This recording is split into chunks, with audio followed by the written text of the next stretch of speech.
어제까지 우리 청대부 모든 여름 행사가 하나님의 은혜 가운데 잘 마쳤습니다. 그런데 종종 교회에서 여름 행사를 하다가 또는 물놀이를 가다가 사고가 나는 경우가 있어요. 또는 이렇게 차로 운행하다가 사고가 나는 경우가 있거든요. 근데 교회에서 관계된 행사를 하다가 사고가 일어나면은 굉장히 시험에 듭니다. 아무튼 여기까지 큰 사고 없이 하나님께서 인도해 주신 거 너무나 감사할 따름입니다. 여러분, 바깥의 눈으로 볼 때 초대교회가 생기면서 하나님 앞에 헌금하러 나왔다가 갑자기 부부가 급사했다.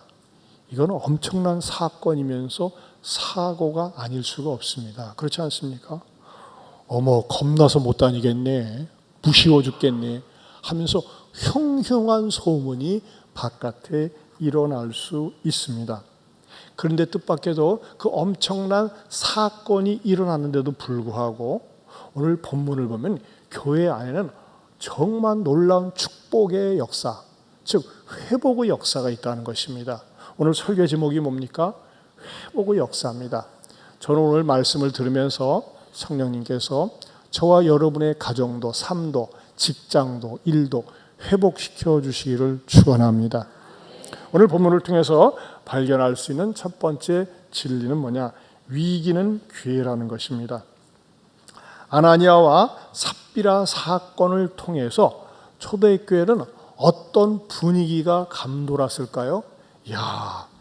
정신 차려야 되겠다, 분수 있게 살아야 되겠다, 허세 부리지 말아야 되겠다. 한마디로 얘기해서 정분운동이 일어났을 것 같아요. 정분운동.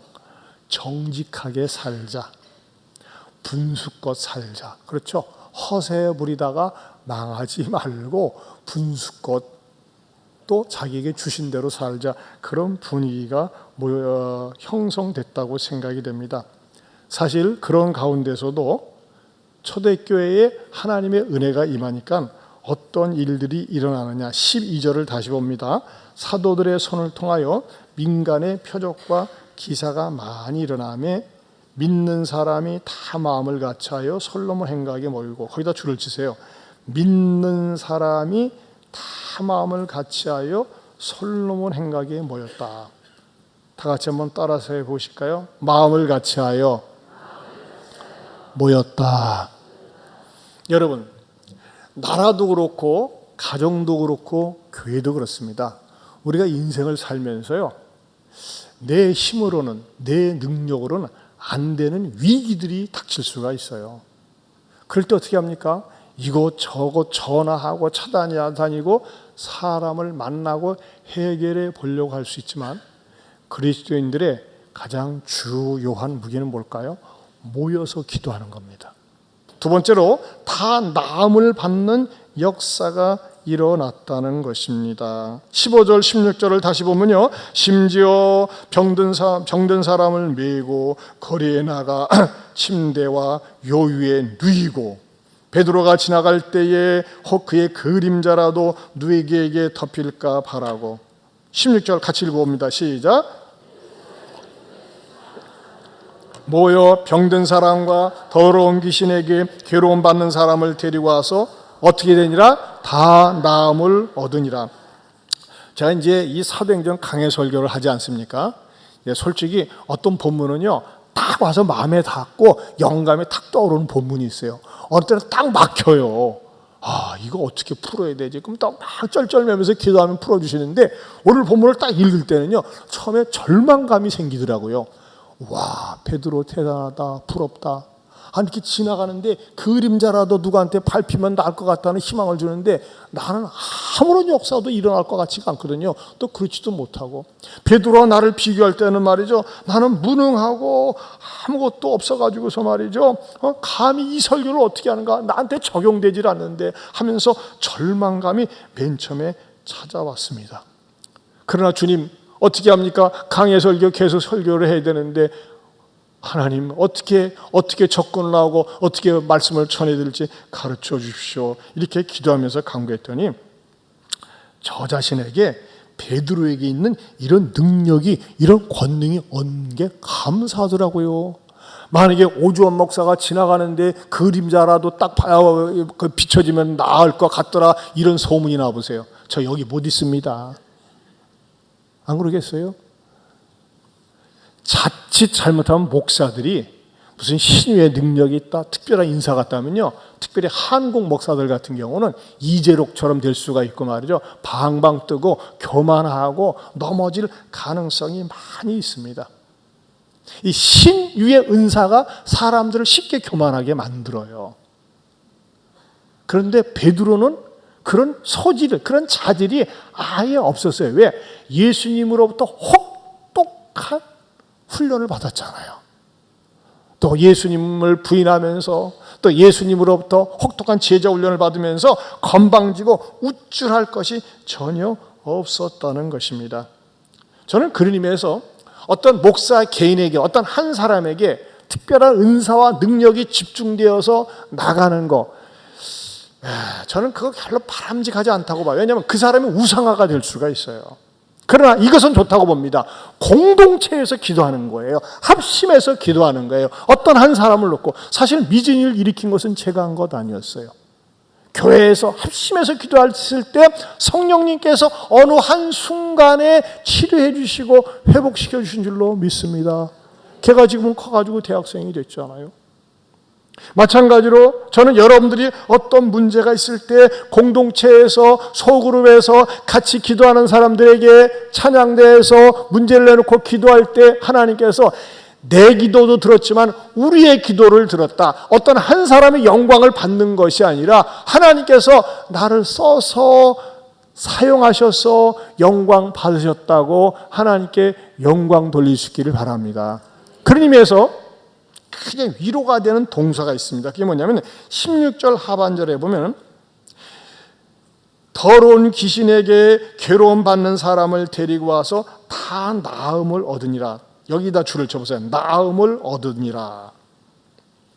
이 나음을 얻으니라는 헬라어로 말이죠. 데라퓨오라고 합니다. 이 아마 스크린을 보세요. 한번 데라퓨오. 한번 죄송합니다. 따라서 해보세요. 데라퓨오. 이 데라퓨오라고 하는 이 헬라어는요, 이 문장이 나음을 얻었다는 것은 수동태로 되어 있습니다. 스스로 낳은 것이 아니라, 사도들의 능력으로 낳은 것이 아니라 주님이 사도들을 사용하셔서 치유받았다고 하는 것을 이 동사에서 보여주고 있는 것입니다. 한마디로 얘기해서 어떤 개인을 치유하시는 주체가 누구예요? 예수 그리스도이십니다. 그래서 베드로도 그랬잖아요. 안진뱅이를 그가 고쳤을 때 왜 나를 주목하느냐, 왜 나를 쳐다보느냐, 내 경건과의 내 능력으로 된 것처럼 왜 나를 주목하느냐. 아니다, 나는 단지 하나님의 도구로 쓰임받았을 뿐이다. 그러면 누가 고쳐주신 거예요? 바로 부활하신 예수 그리스도의 영이 고쳐주신 줄로 믿습니다. 여러분, 지금도 성도들 속에는, 지금도 사람들 속에는 질병을 앓고 있거나 어려운 문제로 고통을 당하는 분들이 있어요. 그럼 이분들이 먼저 만나야 되고 먼저 부딪혀야 되는 사건이 뭘까요? 부활의 주님을 만나야 됩니다. 그래서 4장 33절을 보겠습니다. 시작. 사도들이 큰 권능으로 주 예수의 부활을 증언하니 무리가 큰 은혜를 받아. 여러분, 저는요, 이 말씀을 읽으면서 여러분들 자신이 늘 부활의 주님, 지금도 십자가에 죽으시고 3일 만에 부활하신 그 부활의 주님을 영으로 만날 수 있기를 바랍니다. 잠자는 주님이 아니에요. 십자가에 매달려서 무덤 속에 있는 주님이 아니에요. 죽음을 정복하고 부활하신 주님입니다. 이 주님을 만나고 이 주님을 증거할 때에 살아나는 역사가, 회복되는 역사가 일어날 줄로 믿습니다.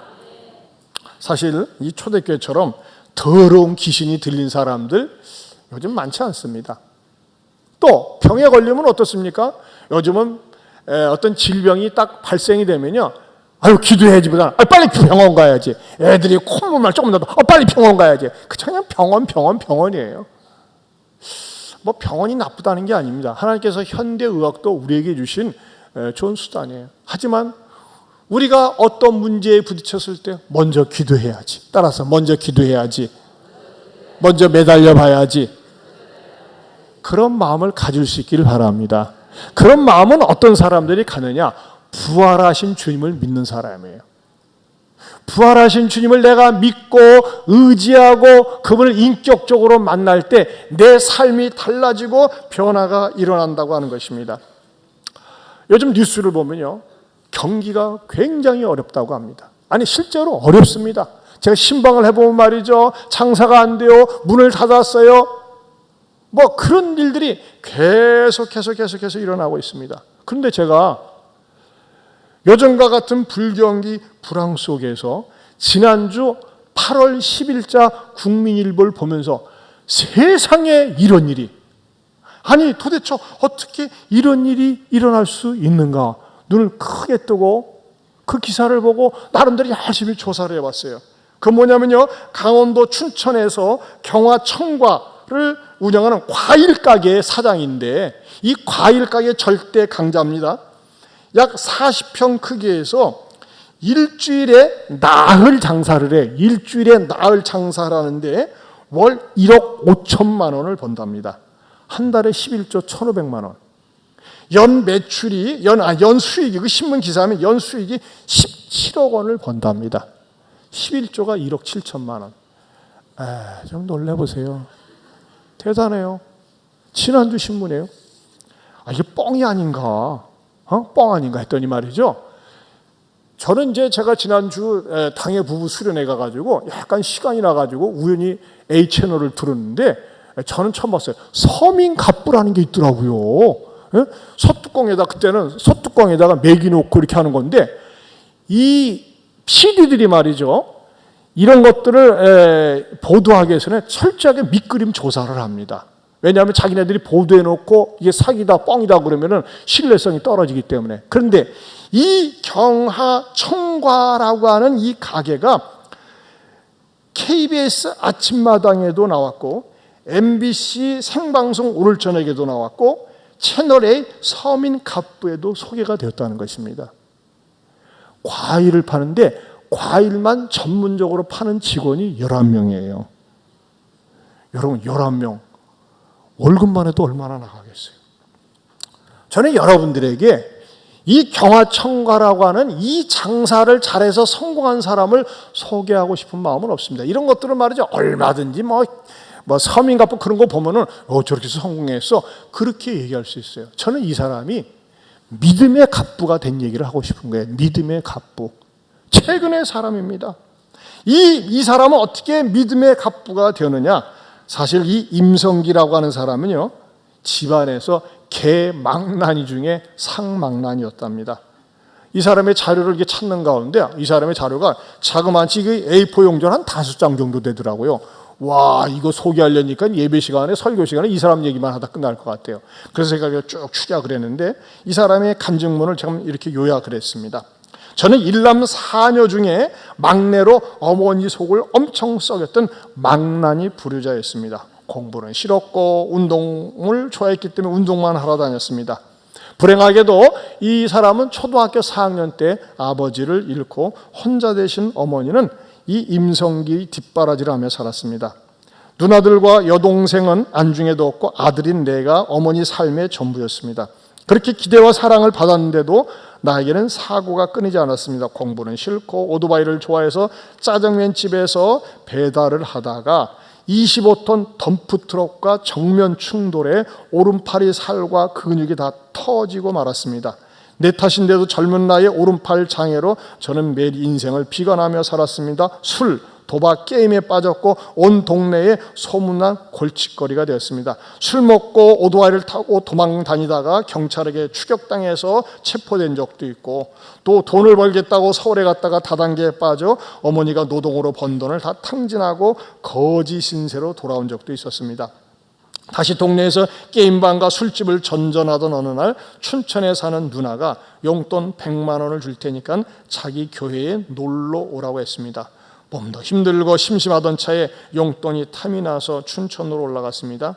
그때 제 모습은 얼마나 가관이었는지 모릅니다. 한번 상상을 해보세요. 머리는 초록색으로 물들여서 길게 늘어뜨리고 얼굴은 술과 담배에 쩔어 새카맣고 눈은 항상 충혈이 돼서 시뻘겋고 찢어진 청바지의 귀걸이까지 지금 생각해보면 웃기기 짝이 없습니다. 그때 저를 처음 본 목사님은 누나에게 이렇게 말을 했답니다. 쟤는 여기서 3일 있다가 갈 것 같다.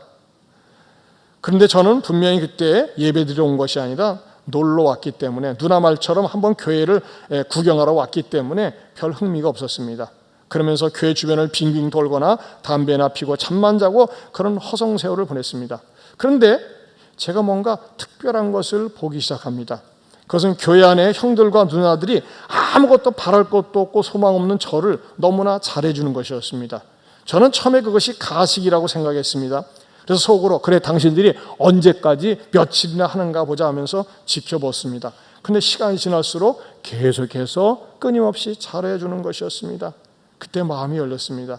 그런데 한 가지 특징은 거기에 자기를 대해주는 모든 사람들이 항상 감사와 기쁨과 행복에 차 있는 것을 발견한 것이에요. 도대체 이 사람들이 왜 툭하면 감사하다고 그러고 기쁘다고 그러고 행복하다고 하는가 보니까 예수를 만났다는 거예요. 예수를 만났기 때문에 그렇다는 것입니다.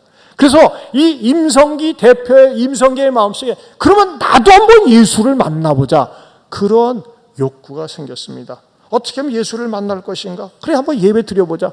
그래서 그 새벽기도 시간에 바깥에서 일단은 담배 한 대 쭉 빨고 들어가서 예배에 참석을 했습니다. 그러면서 기도를 합니다. 하나님, 저 사람들은 얼굴 표정에 늘 기쁨이 있고 감사가 있고 행복으로 이렇게 도배를 한 것 같은데 나도 예수 좀 만나보고 싶습니다. 나도 좀 만나주세요. 나도 그렇게 삶을 살고 싶습니다. 그렇게 기도를 했습니다. 그런데 만나지질 않았습니다. 그러다가 어느 형제가 갑자기 내 곁에 찾아오더니, 이 사람 곁에 찾아오더니 당신이 예수를 만나기 원하면 요한복음을 읽어보세요. 요한복음. 누가 쓴 책입니까? 요한이 쓴 요한복음. 요한복음은 21장으로 되어 있는데 한번 그것을 쭉 읽어보세요. 그 요한복음을 읽어보면 예수를 만날 수 있습니다. 임성기는 평생 살면서 책을 끝까지 읽어본 적도 있고 책 읽는 것 자체를 싫어했습니다. 그런데 요한복음을 읽으면서 예수님을 만납니다. 아하, 예수님이 나의 죄를 위해서 십자가에 죽으셨고 부활하셨구나. 무엇보다도 나는 부활이요 생명이니 나를 믿는 자는 죽어도 살겠고 무릇 살아서 나를 믿는 자는 영원히 죽지 아니하리니 이것을 내가 믿느냐라는 말씀이 이 임성기의 마음속에 딱 부딪힙니다. 그러면서 내가 예수님 믿기를 원합니다. 정말 예수님을 믿겠습니다. 그렇게 고백을 하면서 이 임성기가 삶이 달라집니다. 지금까지 살아왔던 것이 너무나 허송세월, 허망한 세월을 살았고 어머니에게, 누나들에게 고통의 삶을 살았던 것을 회개를 합니다. 철저하게 회개합니다. 그 순간 이루 말할 수 없는 기쁨이 솟구치고 감사가 쏟아져 나옵니다. 그리고 이 예수님을 믿고 모시고 난 다음에 어떻게 됩니까? 견딜 수가 없는 거예요. 그래서 이 예수님을 전하려고 이 동네 저 동네 다니면서 전철, 버스간 어디 갔니 복음을 전했습니다. 그리고 이 임성기는 원래 한 직장에서 3개월을 못 있었대요. 그런데 7년 동안 학원 버스 기사로 일을 하면서 날마다 복음을 전하며 삽니다. 완전히 개망난이나 다름이 없던 이 임성기가 마침내 예수님 믿고 새로워진 삶을 시작하게 되면서 믿음의 갑부가 됩니다. 교회에서 인정을 받습니다. 그런데 나중에 어떻게 청감을 하였느냐? 그 뒷부분에서 다시 말씀을 드리고요. 저는요, 이 자리에서 이 말씀을 꼭 드리고 싶어요. 여러분, 이 세상에서 아무리 세상적으로 물질적으로 자기가 하고 있는 일에 성공을 했어도 예수님을 만나지 못하면, 예수님을 믿지 못하면, 예수님이 없으면 그 인생은 꽝이라는 것입니다. 여러분들이 마음속에 정말 예수님은 나의 구세주요 나의 하나님이십니다. 예수님이 나의 죄를 위해서 십자가에 죽으셨고 부활하셨음을 나는 믿습니다. 고백이 되어집니까? 고백이 안 되어집니까? 그럼 믿음을 달라고 하세요. 무늬만 교인이 되지 마세요. 교인이 되지 마세요. 교인이 뭐예요? 처치 고워. 교회 드나드는 사람이에요. 빌리버가 되어야 됩니다. 신자가 되어야 됩니다. 누구를 믿느냐? 예수님을 믿는 겁니다. 무엇을 믿는 겁니까? 예수님이 나의 죄를 위해서 십자가에 죽으시고 3일 만에 부활한 것이 믿고 믿어져야지만 신앙이 되는 거예요. 나는 아직도 믿지 못하겠다는 분들에게 권면하고 싶어요. 여러분, 어떤 현상이나 이상한 거 보고 들으면서 믿는 것은 오래가지 못합니다. 말씀을 통해서 믿고 깨달아져야 됩니다. 여러분, 이렇게 해보세요. 임성기처럼 요한복음을 한 번 읽고 두 번 읽고 한번 10번이라도 읽어보세요. 아니, 나는 교회를 다닌 지 오래되는데 예수님이 나의 구세주, 나의 하나님으로 살아계신 분으로 믿어지지 않는 분들, 믿기 위해서 요한복음을 읽고 믿기 위해서 말씀을 듣고 믿음을 가질 수 있기를 주님의 이름으로 축원합니다. 그럴 때 어떤 축복이 기다리게 되느냐, 연결이 되느냐? 상송의 삶이 연결됩니다. 발음이 따로 상송의 삶이 기다립니다. 상송. 샹송은 뭡니까? 샹송은 프랑스 노래입니다. 상송. 그게 어디 나와요? 13절을 보겠습니다. 13절 시작. 그 나머지는 감히 그들과 뭐하는? 상종하는 사람이 없으나 백성이 칭송하더라. 왜 상종하지 못하는 거죠? 백성들이 두려워서, 무서워서. 여러분, 세상 사람들이 그리스도인들을 시피 보는 거고 문제 있습니다. 어떤 사람들을 시피 봅니까? 술 먹는 자리 가서 같이 마시고, 뭐 어울리려면 어쩔 수가 없는 거지 뭐. 도박하는 자리 가서 같이 도박하고, 말하는 거나 행동하는 것이 세상 사람들과 똑같아요. 우습게 봅니다. 저게 무슨 신자야? 저게 무슨 교회냐? 교회 다닌다고 그래? 우습게 봅니다. 여러분, 교회 다니는 사람은요, 믿지 않는 사람들 눈에 뭐가 있어야 돼? 구별된 모습이 있어야 돼요. 그래서 고린도후서 6장 14절 15절에 이렇게 말씀하고 있습니다. 시작. 너희는 믿지 않는 자와 멍에를 함께 매지 말라. 의와 불법이 어찌 함께하며 빛과 어둠이 어찌 사귀며 그리스도와 벨리알이 어찌 조화되며 믿는 자와 믿지 않는 자가 어찌 상관하며. 이게 무슨 말입니까? 거룩하게 살라는 것입니다. 세속에 물들지 않는 것입니다. 여러분, 세속에 동화되고 세속에 물들어서 살아보세요. 세상 사람들이 하는 짓 다 쫓아가면서 살아보세요. 누가 당신을 그리스도인이라고 얘기하겠습니까? 거짓말 잘하고 더러운 짓거리 그대로 하고 누가 그리스도인이라고 하겠어요? 여러분, 혹시 여러분들은 교회 다닌다고 하는데 교회 다닌 지 오래되었다고 하는데 그 사람이 교인이에요? 아이고, 그 사람이 안수집사예요? 장로예요? 권사예요? 성가대원이요? 웃기지 마세요. 만약에 그런 말을 듣는다면, 누가 빈정된다면 그건 잘못 신앙생활하고 있는 것입니다. 내가 그 사람을 깊이 알지 못하지만은, 깊은 교제는 없지만, 상종하진 않지만은 참 귀한 분 같아요. 말하는 게 진실하고 정직하고 거짓말하지 않고 음란하지 않고 세속에 물들지 않는 사람, 진짜 그리스도인이에요. 그렇게 평가를 받으시길 바랍니다. 그럴 때 칭송을 받는 거예요. 세상 사람들과 늘 통화되지는 않지만 칭송을 받을 수가 있는 거예요. 그 결과 어떤 일이랍니까? 14절을 봅니다. 14절 시작. 믿고 주께로 나오는 자가 더 많으니 남녀의 큰 무리더라. 하나님은요, 그리스도인들의 삶을 통해서 상송의 삶을 살 때 구원받는 사람을 늘어가게 해주시는 거예요. 그것뿐입니까? 삶을 풍요롭게 해주십니다. 여러분, 우리 예안교회가 남중동 제1예식장에서 3개월짜리 신세받게 되지 않고 단명할 줄 알았어요. 그런데 하나님의 앞에 표적과 기사를 보면서 믿음으로 순종하며 나아갔더니 하나님께서 이만큼 인도해 주셨습니다. 자, 임성기 대표로 메시지를 마무리하고자 합니다. 자, 임성기 이 사람은요, 7년 동안 버스 기사를 하면서 인정을 받았어요. 인정을. 파란한 장애야. 근데 어떤 처녀가 보니까는, 야, 저 총각 남편으로 삼았으면 좋겠다.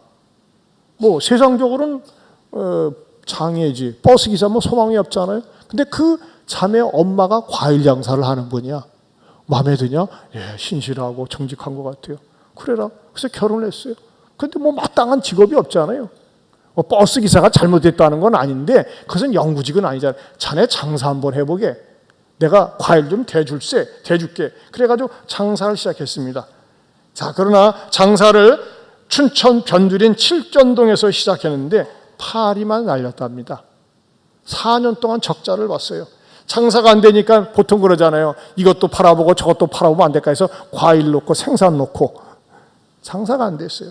그러다가 하나님 앞에 기도를 합니다. 하나님, 내가 어떻게 하면 이 과일 장사를 잘할 수 있을까요? 하면서 기도하면서 하나님께서 이 형제에게 사업의 영을 주셨어요. 사업의 영. 저는요, 우리 그리스도인들이 목사에겐 말씀의 영, 지식의 영이 필요한 것처럼 자기가 하고 있는 일에 그에 마땅한 영을 주시기를 축원합니다.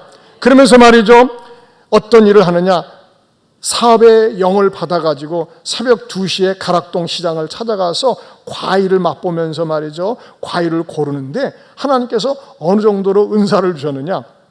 과일이 10,000박스가 오면은 10,000박스 가운데서 100박스만 진짜 맛있답니다. 그래가지고 어떤 식으로 하느냐? 가장 맛있고 좋은 과일을 받아다가 다른 데보다 싸게 파는 거예요. 그러니까 소문이 났어요. 맛있고 좋은 과일을 싸게 판다. A급 과일을 B급으로 판다는 것입니다. 그렇게 소문이 나면서 교회에서도 그의 성실과 정직으로 말미암아 인정을 받아가지고 막 교회에서도 도와주는 거예요. 배달해주고 포장도 하고 말이죠. 그래서 마침내 직원이 11명으로 늘어나고 방송국에서 취재가 오고 막 전국에서 말이죠. 어떻게 하면 당신처럼 사업을 잘할 수 있습니까? 문화생이 생기고 지금도 찾아온대요. 지난주 8월 10일자 나왔던 기사입니다. 이 사람 사진을 한번 보세요. 네, 이렇게 나와 있고 그 다음 가게 이름이 이래요. 과일의 절대 강자 경하청과. 나는요, 과일 장사하면서 직원만 11명 둔 사람 처음 봤어요. 저는 이 사람에 대한 자료를 준비하면서 하나님, 왜 이 사람에게만 있습니까? 우리 성도들에게도 좀 일어나게 하여 주시옵소서. 어떻게 하면 일어납니까? 저는 순서가 바르게 돼야 돼요. 믿음의 갑부가 돼야 됩니다. 믿음이 쌓아져야 됩니다. 믿음으로 성실과 정직하게 하나님 앞에 기도하면서 나아가면요, 하나님께서 반드시 여러분의 어그러지고 무너진 삶을 회복시키시고 은혜 주시리라 믿습니다.